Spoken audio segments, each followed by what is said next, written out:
I'd like to introduce you to our speaker today, Nicole Stocker.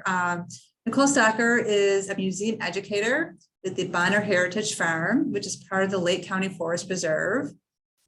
She also develops programs for the Lake County Discovery Museum and the Adlai Stevenson II Historical Home. So we're really pleased. Nicole's been with us in the past. We're really pleased to have her back with us today. So welcome, Nicole. Thank you so much, Roz, and thank you everyone for joining us today. It's so exciting. I can't see your faces, but I know you're there, so it's nice to have such large numbers. And again, I will go through our PowerPoint and share some stories of the history of Fort Sheridan today. And as we go through that, if there are questions that you have, feel free to share those in the Q&A box or in the chat, and we'll try to get to as many as we can towards the end. And I have a question for you, so help me remember. We'll come back to the answer at the end of the program today here. So I'll ask that question in a minute. So first of all, today Fort Sheridan is a National Historic Landmark, and that includes the water tower and the original 66 buildings that are kind of around that zone. And it's currently one of only 2 national landmarks in Lake County. So if anyone else can name the other national landmark, feel free to share that in the chat, and we will answer that towards the end. And national landmarks today are historic places that have not just local significance, but national significance. And you'll see that Fort Sheridan really fits that. So the U.S. Army post at Fort Sheridan was in operation from 1887 until 1993. And during this time, hundreds of thousands of troops passed through the gates. The fort officially closed on May 28th of 1993. And today its buildings have been renovated as private residences and are part of the town of Fort Sheridan. When the fort closed, about 250 acres, including the ravines, the former golf course, the parade grounds, the lakefront property, and the cemetery in part, were deeded to the Lake County Forest Preserves, who has worked to establish trails and exhibits and preserve and restore the natural landscape throughout Fort Sheridan. The fort also originally had its own museum, which also closed when the fort did. And at that time, the Dunn Museum of Lake County, formerly the Lake County Discovery Museum, which was located in Lakewood Forest Preserve near Wakanda, if you visited us there, we received a collection of many of the artifacts and images from that museum at the fort. And we are now really the stewards of the fort's historic past. Staff from our museum spent several days going through that collection too. And we obtained dozens of artifacts such as uniforms and cavalry trophies, some of which you can see here in a picture of one of our gallery spaces on display, and nearly 3,000 photographs and postcards. And since then, we've continued to expand our collection with new acquisitions, including those related to Fort Sheridan. Many of these obtained materials have actually been digitized, and they're available on the Illinois Digital Archives website under our name. If you look by institution, Dunn Museum, so we're under B. And you can look through a lot of those historic photographs there, as well as on the Lake County Forest Preserve website under the Fort Sheridan page. And you can also find us, we have a Lake County history blog, so you can learn more about Fort Sheridan there, and we'll talk about that more at the end. But one of the more recent posts has to do with a famous resident of Fort Sheridan.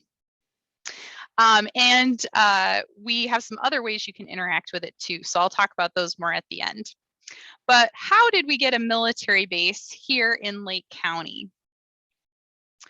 Well, Fort Sheridan actually began as a result of the Chicago Fire of 1871. And by 1870, Chicago had grown to around 300,000 people and was quickly becoming the commercial and railroad hub of the nation. On October 8th through the 10th of 1871, the Great Chicago Fire destroyed roughly 3.3 square miles of the city and left around 100,000 people homeless. And if you think about it again, that's a third of the population was left homeless at that time. Mayor Roswell Mason declared martial law, and General Philip Sheridan was placed in charge. And Sheridan's military star had risen quickly during the Civil War, and afterwards he had been assigned to the Division of the Missouri, headquartered in Chicago. Sheridan's troops built temporary shelters for victims of the fire and restored order. However, unrest continued in the city with many labor strikes, including the railroad strike of 1877, and this was part of a larger nationwide strike around the country, and in particular, the Haymarket tragedy of 1886. Influential businessmen in Chicago, who were members of a group called the Commercial Club, feared the growing reality of a working class revolution in the city. And along with some residents of Chicago's North Shore communities, they discussed the possibility of the government establishing a military post near the city to protect their interests and to permanently maintain order. Previously, during the Great Chicago Fire and the two strikes in particular I mentioned in the Haymarket tragedy, troops had been brought in from other areas of the country to help with the efforts in Chicago or help maintain order. So this group wanted a permanent military presence near the city to help permanently maintain order. Philip Sheridan was also a member of the Commercial Club, and he, along with others, advised purchasing about 600 acres of land near Highwood, which the group did and then donated to the US government for the sole purpose of establishing a military installation. Lakefront property was and is of high value around this area, but in this particular spot, the land was unappealing as it had been damaged. We'll talk about this more in a moment. But here you can see a map of where Fort Sheridan is located.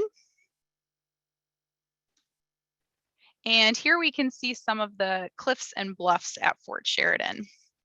It is interesting to note too that the first and only test of the fort's true mission, which was to keep the peace, came in 1894 when President Cleveland ordered troops to Chicago to establish law and order during the Pullman strike. So prior to the establishment of Fort Sheridan, a brick manufacturing village called St. John's was located just south of the fort's historic district, past the barracks today. And it operated from the 1840s to approximately 1865. Members of the town harvested clay deposited along the bluffs in the area and would make around 400,000 bricks annually.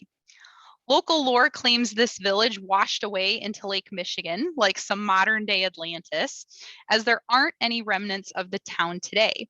But in reality, the village grew stagnant and was abandoned due to a lack of passenger train service at that time to that area. And any remnants of the town were actually removed by the Army in the late 1880s. The brickwork, though, damaged the site quite a bit, but this did not deter the Army from being interested in the land. So this is a view of the cliffs again at Fort Sheridan, where you can see those bluffs. And this is a picture, a photograph from around 1930. It's a little later. Here we have a postcard view again of those cliffs, and this image is from around 1900. So Brigadier General Samuel B. Halliburtt, who was Quartermaster General of the Army, awarded the commission for designing the fort to the firm of Halliburtt and Roche, today known as Halliburtt and Root. And if you noticed a similar name there, that's because he awarded it to his son's firm. Founded in 1880, this firm would be significant in the development of early skyscrapers and especially influential in the architectural movement known as the Chicago School. Their later projects included Soldier Field, the Chicago Board of Trade, and the Palmolive Building. The firm designed 66 buildings at the fort, including the iconic water tower. And these buildings were constructed between 1889 and 1895 out of an estimated 6 million bricks made on site out of clay, again, mined from the bluffs. So there are quite a few unique features to see then with those original 66 buildings and the type of brick that was locally made and used. Fort Sheridan was also planned during a period of transition in national policy that shifted away from smaller garrisons to larger, more permanent installations at strategic points around the United States. Now, Halliburton and Roche worked with nationally recognized landscape architect Ossian C. Simons in the design and layout of Fort Sheridan. Simons considered the fort's ravines a key element in his landscape plan for the site, and the conservation-minded Simons understood the value of native vegetation. And he did his best to preserve it, but he most likely did not envision the Army's training uses for these areas. And we'll talk about that more in a little bit. Simons was limited in choice of where to place the parade grounds by the 5 ravine systems that flow through the area to Lake Michigan, but he found a large tract of level land between the ravines and then placed the military residences around this land to create a hollow square, mimicking earlier fort designs. And here you can see a view of the parade grounds, looking out on the original water tower and barracks. Simons also used a technique called broad view in the design of Fort Sheridan's parade grounds. And here you can see that a little bit.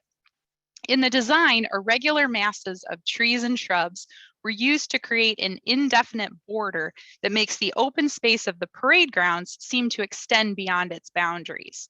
As you move around the parade grounds, the wide curves of the edges of those grounds create an ever-changing perspective of the space.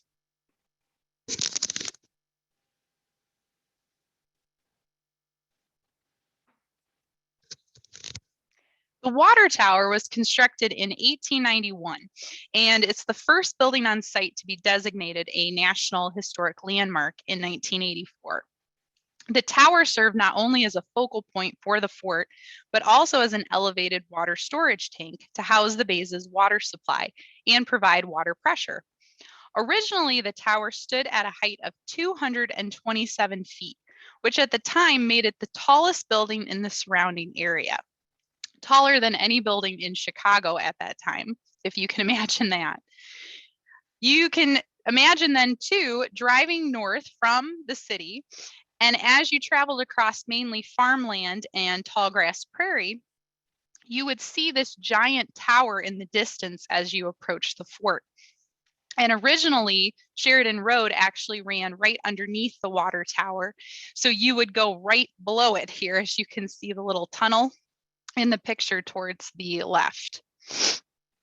In 1949, though, a structural weakness was found in the roof, and the tower was overhauled and shortened to its current height of 169 feet.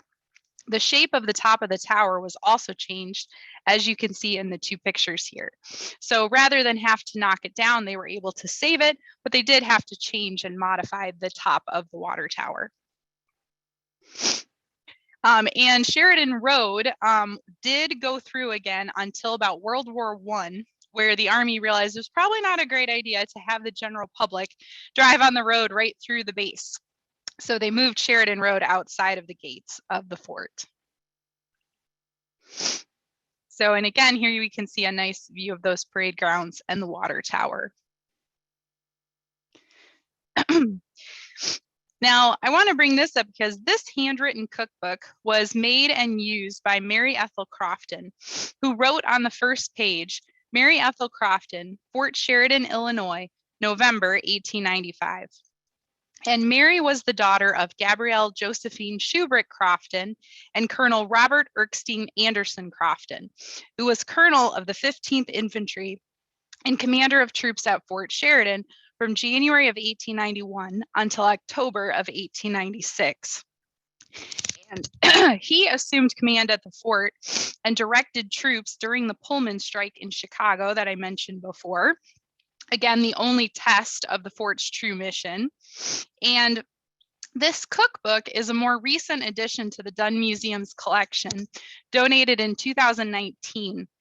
But it also showcases the very early history of Fort Sheridan here, with a family that was stationed right as the fort was being finished, being built. So for Mary Ethel Crofton here, this cookbook could have been used to serve very important guests to the fort, officers at the site, and important visitors and influential people from around the North Shore area. And it provides a unique look at a military base and life during a very significant and early period in the fort's history. And if you're interested in learning more about this cookbook, we actually have a new Dunn Museum YouTube channel, and I have been trying recipes from the book periodically throughout the past 2 years. And you can watch those videos. They're called Not Done Yet, Old Recipes, New Bakers, on our YouTube playlist. And here you can see some of the recipes there. One of the first I tried was soft ginger cookies, which were actually really good. And here's a view of Colonel Crofton. Again, he was the 4th post commandant at the site, and he would have lived with his family in the officers' loop, which you can see here with a view from 1890. The post commandant's house is the house farthest at the end here, right on Lake Michigan. And here you can see their house, building number 9. Now, the rest of Fort Sheridan was designed in almost a Richardsonian Romanesque style, which what that means, it's a very heavy brick look to the buildings with heavy archways above the doors and windows. These 2 buildings at the very end, buildings 9 and 8, in the officers' loop, are actually designed in Queen Anne style. And they were done that way by Halliburtt and Roche purposefully so that they would stand out from the rest of the fort. And these are still considered today pretty fancy quarters for a military base. So again, we can see that there. But here's a view actually of the Pullman strike where Colonel Crofton was leading troops down to the city.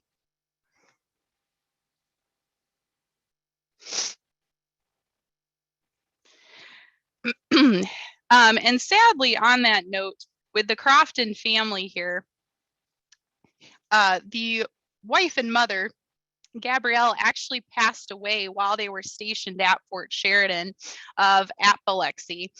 And she was only about 60 years old.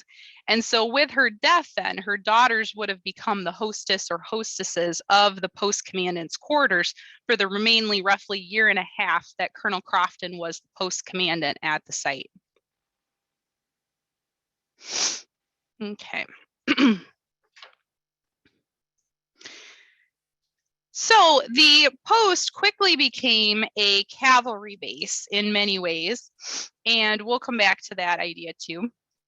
But the Spanish-American War of 1898 marked a change in the fort's functions from domestic protection to a training and administrative center. And it remained a training center throughout much of its history. And during that time, training would change based on technology and war efforts. And during peacetime between the 2 world wars, Fort Sheridan took on almost a country club atmosphere in many ways, which though troops continued to train, cavalry officers in particular would showcase their talents in various ways. And we'll talk about that too. So here we can see a view of officers stationed at the site. And the post was originally called Camp at Highwood. So the first regiment of soldiers arrived in November of 1887, and they consisted of 84 men. They had to live in tents and help to clear the land. And partly they had to live in tents because no barracks were built yet. The first building on site was not the barracks, but actually the jail. So the priorities for the Army there, that the first and only building when the troops arrived was the jail, which would house about 72 prisoners. So Fort Sheridan, as we know today, is a beautiful area, and it was considered such even from the beginning. And it became a highly sought after assignment due to that beautiful setting and the impressive buildings that we just discussed. So the first cavalry then, the 7th Cavalry, arrived in 1892, and the fort quickly became known as a cavalry post. The fort needed to maintain good relationships with the surrounding community, as the consensus was that the fort would make the area perhaps a little bit more rambunctious. The fort began to showcase their cavalry units, and in particular the 14th Cavalry, in events around the area to help develop relationships with the community. These stunts were performed at different sites, and these cavalrymen were almost like knights in shining armor of their time. They were invited to a lot of different social engagements in the area. So here we can see the 14th Cavalry on parade down one of the streets at Fort Sheridan. And the men are standing with one foot on each horse there, you can see. And here we have a staged photo op, which if you look very closely in the bottom left corner, and even kind of in the lower right side, you can see cameramen stationed in the trees. So here they're riding down the bluffs in the area towards the lakefront, practicing different maneuvers. And we talked before about the activity with the bluffs and making bricks on site with the village of St. John's. Well, this uneven terrain actually was perfect for cavalry training. It was a great space for them to practice their skills riding over that terrain with their horses. And so this was a perfect site for the cavalry. Here we can see one of the more fancy tricks that some of the 14th Cavalry would become known for. 2 gentlemen are having tea there, with the third interrupting with their horse. And this has to be one of my favorite images in our collection related to this. So I'm not sure if the man on his head in the middle lost a bet or what happened, if he volunteered. Based on his facial expression, if you look closely, it looks like he's a little nervous, but there is a gentleman on his head, 2 gentlemen on either side, each holding one of his legs, and a 4th gentleman on a horse jumping between. So quite the different tricks that the 14th Cavalry would perform. And a lot of them, again, are for show in part, establishing relationships with the community. But if you think about it, it takes a lot of skill for your horse to trust you in these different skills. And it takes a lot of trust in the horse and the cavalry person to be able to go into battle and into war. So practicing these different maneuvers, showcasing their skill and their talent, they were practicing a lot of ways of preparing themselves and establishing that relationship with their horse.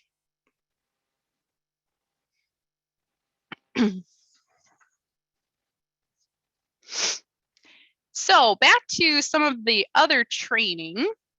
And again, the training would change during different periods of time with technology and different war efforts. Here we can see men practicing trench digging, and this was training for World War I. They would do this throughout Fort Sheridan. Here you can see an actual photo of men in World War I with some of those trenches. We also have a postcard view of semaphore training at the fort. And again, trying to establish that good relationship and reputation within the community and around the country. Here we've got some soldiers practicing maneuvers on the parade grounds. You can see some horses in the background. And if you look even farther towards the barracks and water tower, you will see some cars there as well. Now, the barracks on either side of the water tower were for unmarried infantry. There were separate quarters for unmarried officers. And then the higher your rank, the larger your house and the closer to Lake Michigan you were. So that officers loop again that I showed would be for the higher ranking officers and the post commandant whose house was right on Lake Michigan. Now, in 1918, a large temporary military hospital called Lovell General Hospital was constructed right on the fort's parade grounds to treat wounded and convalescent soldiers returning from the battlefields of World War I. This became the largest base hospital in the United States, and during its 2 years of operation from 1918 to 1920, they treated 60,000 patients, including civilians suffering from the Great Flu epidemic. Of all the patients treated for the flu epidemic, which was about 2,000, Lovell Hospital had an astonishing survival rate of 100%. And that was due a lot to the commander of Lovell General Hospital for its entire duration, which was Major Theodore S. Proxmire. While thousands of civilians died from the influenza, the fatalities were low at Fort Sheridan because of his efforts. He was instrumental in obtaining and distributing an influenza preventative vaccine to volunteers at his hospital, and he also used other sterilization techniques on equipment and keeping patients separated. He was actually originally from Lake Forest and hired in for this job. So here you can see part of that hospital past the water tower. And again, it's a temporary hospital. And here we have a view actually of patients and staff inside one of the wards. So, and this hospital was actually named for Dr. Joseph Lovell, who was the 8th Surgeon General of the U.S. Army. Now, during World War II, some of the training at Fort Sheridan changed. Here we can see a World War II fortified firing position, and they would train by shooting over Lake Michigan, which is actually why we don't allow swimming there today. They would practice firing at different targets, flying over unmanned aircraft, flying over the water, and other things. And if you go out to Fort Sheridan today, there's a little exhibit area that talks more about this and has a little pretend fortified firing station there.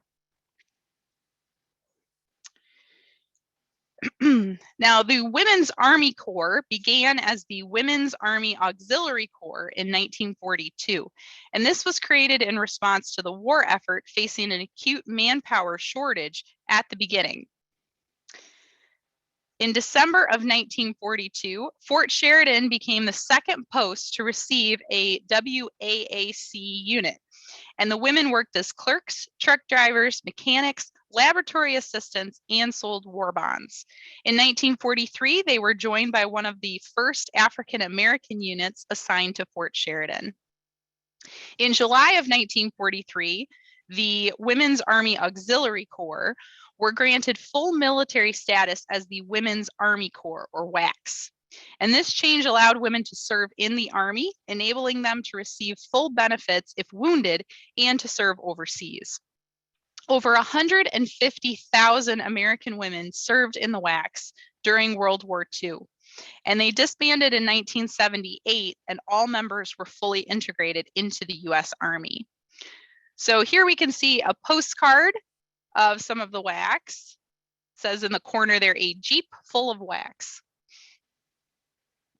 And here's a poster advertising to join, someone to be proud of, your daughter in the WAC.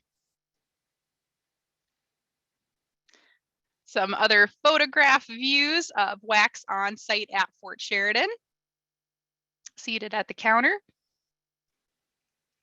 And this view actually shows the first group arriving in December of 1942.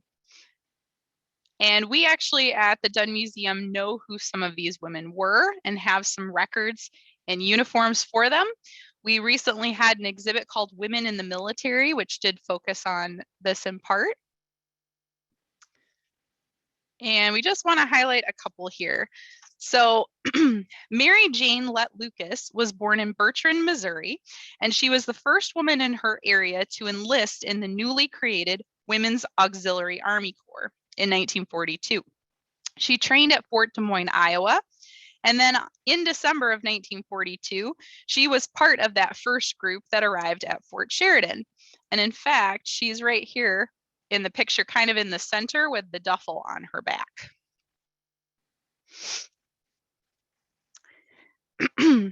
So she was initially assigned as an usher at the Post Theater because, as she noted, quote, "They didn't know what to do with us."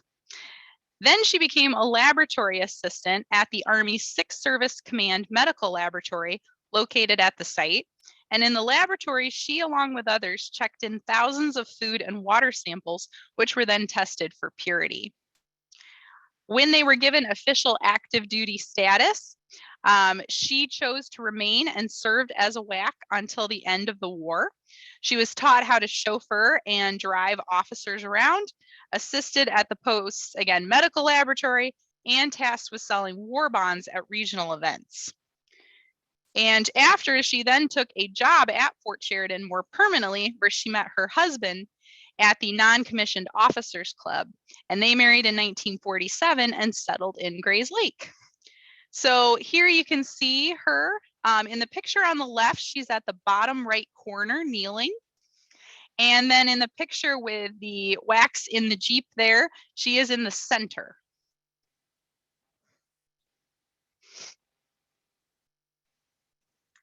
Captain Mildred L. Osby commanded the 1st African-American Women's Army Corps unit at Fort Sheridan. A resident of Chicago employed by the Social Security Board, she enlisted in July of 1942 as one of 40 African-American women selected nationwide for officers candidate training at Fort Des Moines, Iowa. Following the training, she served as a Women's Army Corps recruiter in Washington, D.C., and was posted to Fort Custer in Michigan. In November of 1943, under her command, 75 African-American women arrived at Fort Sheridan, where they were assigned duties in the Recruit Reception Center as WACs. The unit later transferred to Fort Sam Houston and became the WAC Detachment 187th Army Service Unit. Captain Osby served with distinction and is buried at Arlington National Cemetery. So here you can see her at the Recruit Reception Office in DC on the right. And on the left, she's actually in the top left corner, along with the other 40 candidates for officers training.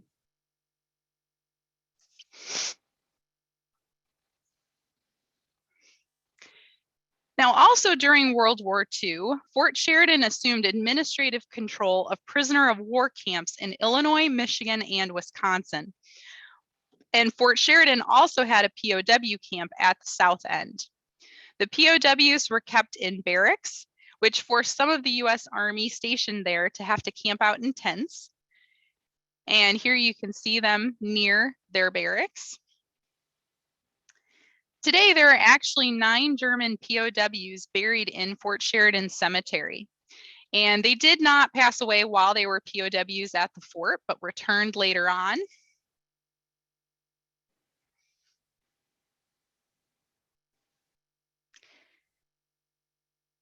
All right, and some other interesting parts of Fort Sheridan's history.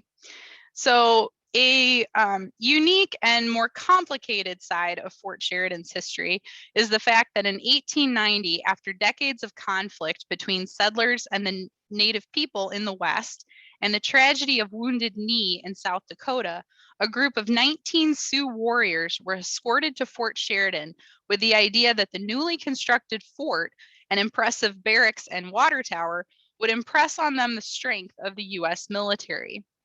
Contrary to local lore, Sitting Bull was not among this group. He had actually passed away already at that point at Standing Rock Indian Reservation in the Dakotas. And while the Sioux Warriors were here, Colonel Crofton, who I mentioned before, was actually contacted for permission for William Buffalo Bill Cody to speak with the Sioux Warriors and see if they wanted to join his Wild West show through Europe. And the Army granted them permission, quote, granted they wanted to go. But many of the Native warriors actually signed on and left to tour Europe in the show. Others were able to return back to their homelands farther west about a year later.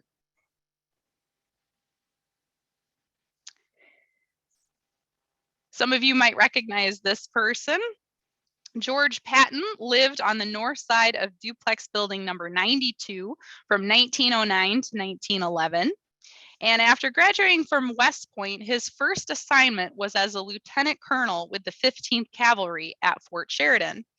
He was a good horseman and polo player and participated in many polo matches while here.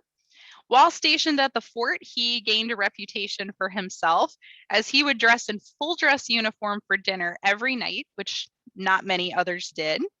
He also discovered the Ray's Diamond Lake restaurant about 12 miles west of Fort Sheridan, and he would travel there on Sundays by horseback, again in full dress uniform, to enjoy their chicken dinners. And they must have been really good to ride 24 miles voluntarily on your horse on a Sunday. But we do have records in the Dunn Museum's collections from the Ray family as well. And their guest logbooks do note that Patton did come quite frequently for the chicken dinners. And they were also well known for those chicken dinners. So I'm sure they were well worth the ride. In 1917, Patton was one of the first men detailed to the newly established Tank Corps of the United States Army. He was an outspoken advocate for tanks even before many military and political leaders saw their value in warfare. He went on to become the U.S. leading genius in tank warfare. He also commanded the Western Task Force in the Allied invasion of North Africa in November of 1942, the 7th Army during the invasion of Sicily in July of 1943, and was given command of the 3rd Army in France in 1944. And it's interesting to note that he did get part of his start at Fort Sheridan. And in fact, our Lake County history blog that I mentioned before, one of the more recent posts actually is about Patton and his time at Fort Sheridan and features more photographs of him at the site. President Theodore Roosevelt also visited Fort Sheridan after serving as President of the United States. He was traveling the country making speeches about the importance of mobilizing for World War I. So here you can see him talking to a crowd at the site in 1914. Another more complex part of the fort's history. Italio Balbo, an Italian fascist in Mussolini's regime, flew 24 S-55 Italian flying boats or seaplanes from Rome, Italy to the World's Fair of 1933 in Chicago in just over 48 hours. This marked the first mass flight of planes crossing the North Atlantic. And for him, he did visit Fort Sheridan while he was here as well.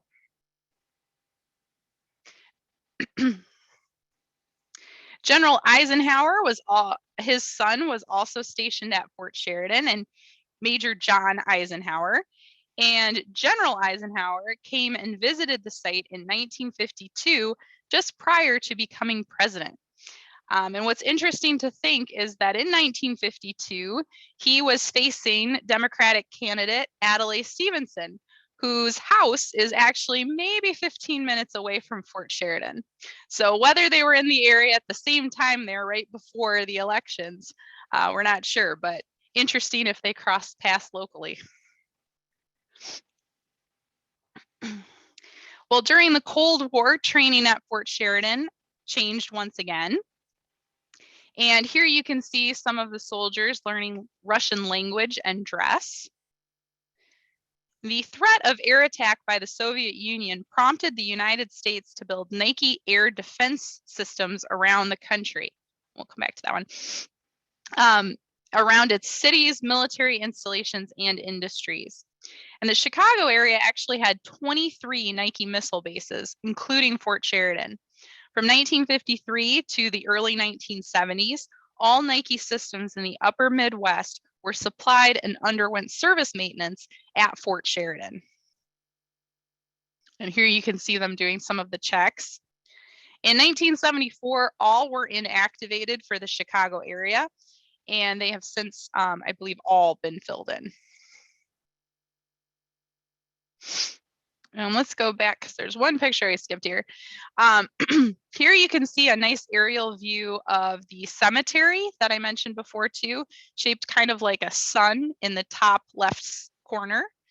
And then Fort Sheridan did actually have an airfield, an airstrip that you can see there for a few years between the 1950s into the 1960s. And today that airstrip would be right where we have a newer grass trail mile loop that you can walk.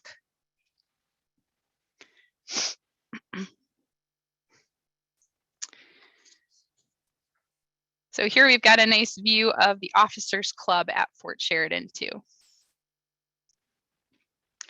Now today, Fort Sheridan is a residential area, but there are also trails and exhibits supported by the Lake County Forest Preserves. You can visit any day. There's a newer parking lot that opened in summer of 2018 off of Gilgar Lane, and a new overlook of Lake Michigan. So here you can see there are still different military groups that you might see training or running through the area. There are some active duty military sites north of the fort and just south. And here you can see some of those trails and exhibits. And the bridge to the left, that was actually built by the Army in the 1950s and is still standing. Some of the work that the Army did here that I mentioned before, most likely unintentionally damaged the natural areas that O.C. Simon was trying to preserve in his design and layout for the site. So part of that included practicing trench digging, practicing bridge building, and some of those were done in the ravine systems. And that eroded and deteriorated a lot of the natural sides of those ravines.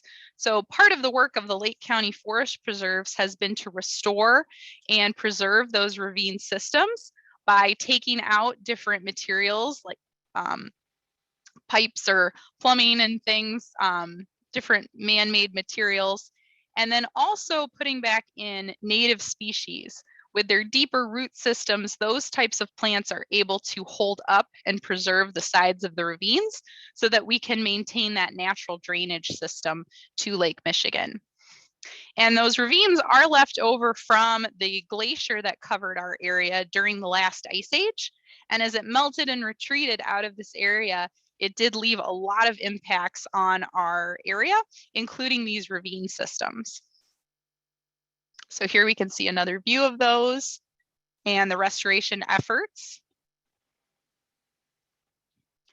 And we also have some more fun exhibits that you can check out too.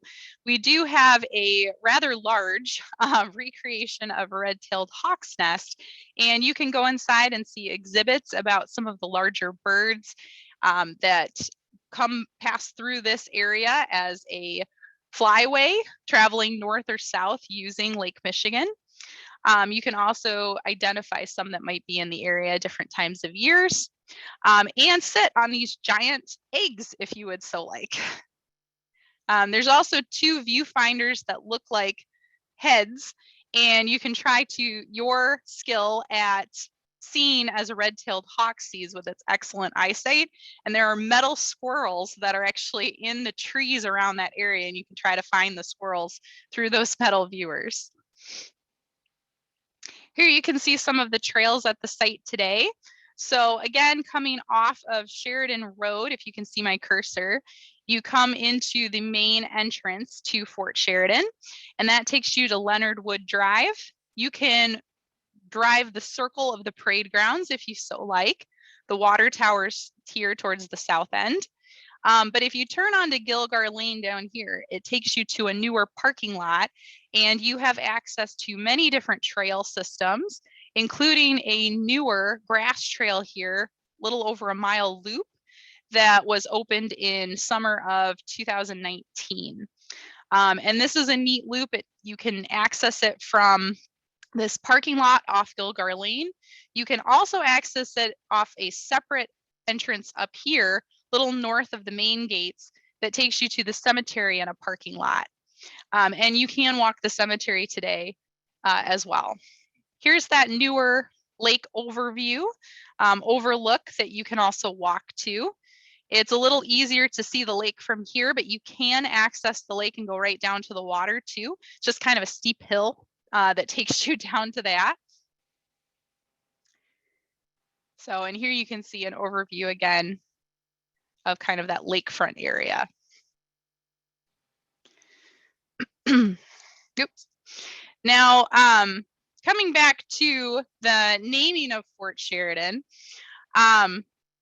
in 1888, the name was actually changed to Fort Sheridan, and this was signed into existence by the commander-in-chief of the Army at the time, and I'm just going back to his picture here, none other than Philip Sheridan himself.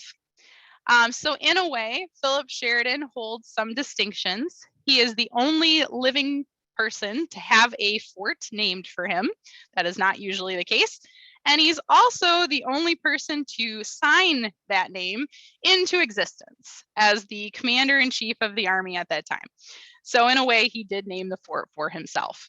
Today, you can see a statue that is life-size of Fort Sheridan, or excuse me, of Philip Sheridan on his horse. And that's right on the parade grounds there. All right. Well, I will stop sharing my screen here, and if people have questions, we can take those. Well, thank you, Nicole. That was great and such a fascinating history. And right now, I mean, Fort Sheridan, I just absolutely love visiting the fort now. I mean, it's so incredible, and the views of the lake are just breathtaking. I love it there. Oh, it's absolutely beautiful. For those who have not been to Fort Sheridan, it's such a pretty sight to go and walk around, and you can, walk either the historic district and see some of the buildings. You could walk down the grass trail. You can walk down by the water. Lots of different viewpoints for you to see. And the history is fascinating. We just covered kind of a highlight tour, here in our time. You could go on for hours about the history of Fort Sheridan. So if you're interested in more of that too, please look for future programs related. We also do some tours at the site with either history education staff or environmental education staff, so you can get a little different view of the fort. And there are outdoor exhibits along the trails if you wanted to check those out. Plus all the photographs on our website and our Dunn TV YouTube videos about the cookbook again too. And I made myself a note. I want to go check out that cookbook demonstration. So I want to look at that. Let's see, we do have some questions. So let's see, there's one question. Someone would like to know, what was the name of the chicken dinner restaurant in Diamond Lake? Sure. So that was the Ray's Diamond Lake Restaurant. And it started as a lakeside cottage and resorts. A lot of farmers in this area around the turn of the century started to turn their farms into places for tourists and visitors to stay, because a lot of people were coming even from Chicago out to Lake County for a relaxing weekend and escape. And then the Ray family took that idea and they expanded it. And they had this whole setup where there was waterfront area and a giant water slide you could go down. You could go swimming there. They had an ice cream parlor. They had a dance hall. There was all kinds of different things to do at the Ray Brothers Resort. But it was the Ray's Diamond Lake Restaurant, and they were very well known for their chicken dinners to start. We don't have that recipe as far as I know. Sadly. Someone would like to know, they really enjoyed the tour. They want to know, is the fort a pet friendly place? Can you bring your dog to walk? Yes, you can take your dogs to Fort Sheridan. So that's one of the reasons I like giving tours there too, because you get to see lots of dogs while you're touring people around. And someone would like to know, is biking allowed on the trails? There are some bike trails around that area. Typically, you do see a lot of bicyclists in the area, whether they park and kind of ride out from there. Not every trail is bike friendly. The grass trail, of course, that's going to be difficult. But there's quite a bit of space to be able to bike around Fort Sheridan too. Okay. Let's see. Someone would like to know, are the German soldiers buried in the cemetery in the fort? There's 9 German POWs that are buried in the cemetery today. And they were not buried there while they were prisoners of war. They were buried afterwards. So we do know some of that story, but we don't have all the details about that today. And is the museum open to the public? Yes, if you would like to come visit the Dunn Museum, we are currently open. We do have a little bit more limited hours still. Those might expand soon, but for right now, we are open Tuesdays, Thursdays, Saturdays, and Sundays. And every Tuesday, Thursday, Saturday, we're open from 10 to 3:30. And Sundays, we're open from noon to 3:30. And Tuesday is our discount day. So children are free and adults and seniors are half price. And right now too, we have our temporary exhibit, Ansel Adams, the Early Works. So if you'd like to check that out, it's here till the end of March. Great. And someone would like to know, just point of reference, Sheridan Road and what other cross street for direction? We're talking about Fort Sheridan. What's the intersection? Sure. So it's Sheridan Road and Everett Road, which leads right in to the gates. So let me see if I can. I don't know that it says on my map here, but I'll try to share that here again.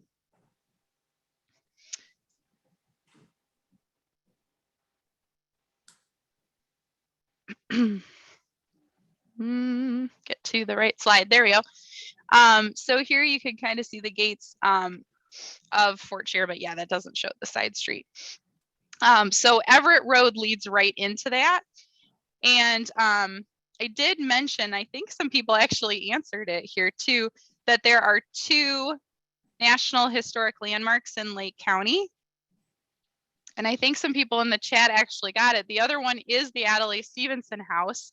And they're only maybe a 10 to 15 minute drive apart. And you can actually go, Stevenson's house is in Mettawa on St. Mary's Road. You can take Everett Road from there right into the gates of Fort Sheridan. And you talked to us about that house last year, I think. We heard from you then. So some people may have seen a familiar face because you already gave us a tour of that property. Yes. Let's see, some would like to know, I heard there are ghost stories surrounding the cemetery. Are you familiar with that? We actually, one of my coworkers has researched that a little bit more, and she did a program on it at one point. So there are ghost stories attached to the whole site, not just near the cemetery, of people seeing different things around Fort Sheridan. So if you're interested in that, I don't know all the details myself, but there might be another program related to that from us. We can ask you. Yeah, that's a good future program. Yes, and Old Elm Road. I saw somebody say it. Thank you. I couldn't think of it at the moment, but Everett Road changes its name as you get towards Sheridan Road going east to Old Elm Road. So it's the same road. It's just 2 different names. Okay, it's one right at the south end, past the current residences. The trail is blocked off. Signs that say an ordinance is still out there. Do you know anything about an ordinance at that point of the trail? There were a couple different projects last year going on at the site, mostly in the water with different engineering and stuff. Some of the lands to the south of us are owned by open lands, and it might have something to do with that. When the women of color joined the officer training, were they segregated? They were in part. We're investigating a little bit more around that history still too, for where some of the women were stationed.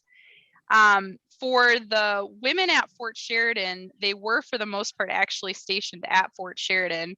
But around the same time period, the women who were stationed at Great Lakes as the Waves actually couldn't live on site. They didn't have housing for any of the women. And so they would have to live off site. And I've heard some stories from women who actually lived closer to Fort Sheridan, but were Waves at with Great Lakes. So For the women stationed at Fort Sheridan, the African American WACs, I'm not entirely sure about their housing at that time, but there was some, sadly, separation, I believe. Oh, sorry. The person talking about the ordinance says, sorry, I wasn't clear. The ordinance referred to active unexploded weapons. Oh, that has to do with, yes, the artillery, the fortified firing that occurred over Lake Michigan. We cannot account for any potential unexploded ordinances in Lake Michigan. So we don't condone swimming on the beaches right there on our land because of that. We have looked into it, and it's a pretty in-depth process that I believe you would have to do yearly to almost like sweep the lake to be able to allow for swimming or boating or different things. So at this time, we say that because we can't account for anything that might still be in the lake from the Army. That's interesting. Wow. Okay. There is a private drive that leads to the lake, and there are buildings that can be seen close to the lake. Are these private residences or part of the Army base? Sure. So a couple of the buildings are private residences today, and that drive that goes down from the parking lot, that is technically a private drive. So our parking lot is just the lot up at Gilgar Lane, and you'll see there's a separate road that kind of goes off from that. There is a building down there, though, that used to be the water pump house. And that is still down there. It's more of the kind of flat, long building. So that is from the Army base, and that would help to supply water to the water tower.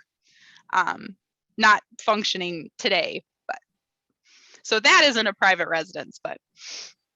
And someone would like to know, did any of the German POWs become American citizens after the war? That's a great question. I know there are different German groups around the area who have researched a little bit more the individuals who are stationed there. We don't have as much in our collection for records on those individuals, so I'm not entirely sure. I do know some of them returned to the area after the war. Great. Well, we had so many great questions about the fort today and like the history of it. Oh, someone writes, Fort Sheridan Historical Society offers a house walk every spring in early May. Yes, there is a newer Fort Sheridan Historical Society, and they do offer tours. Sometimes they do house tours where you might get to go inside some of the buildings too. So check out their website. We don't actually do that because we don't own any of the buildings on the site so today. But you can go through that. You can also on the town of Fort Sheridan's website sometimes see inside some of those buildings and houses. And typically lately there's been a house or two for sale in the officers loop if you catch, the right time for a tour with a realtor. So that's cool. And how are the barracks used today? Someone would like to know. Sure. So the barracks today are actually private condos. They were renovated in the 1990s too, and just kind of redirected from the inside. But those are all privately owned condos. What a cool place to live. That's, yeah. Yes, and you don't have to be former military to be able to live at Fort Sheridan today. Anybody, can live there. There are former military residents. But it's not restricted to that. So right. Yeah, and a beautiful area to live. Absolutely. Okay, well, I think we got through our questions. So Nicole, I just want to thank you so much because you do such a beautiful job every time you speak to our audience. And thank you. Just really, really well done. Thank you so much. And we hope that everyone that joined us today enjoyed today's program. I'm so glad there was such strong interest in this topic, and we hope that you continue to join us for future webinars. So please check out our website to see what else we have to offer. So I hope everybody has a nice afternoon and stay warm. Thank you, everyone.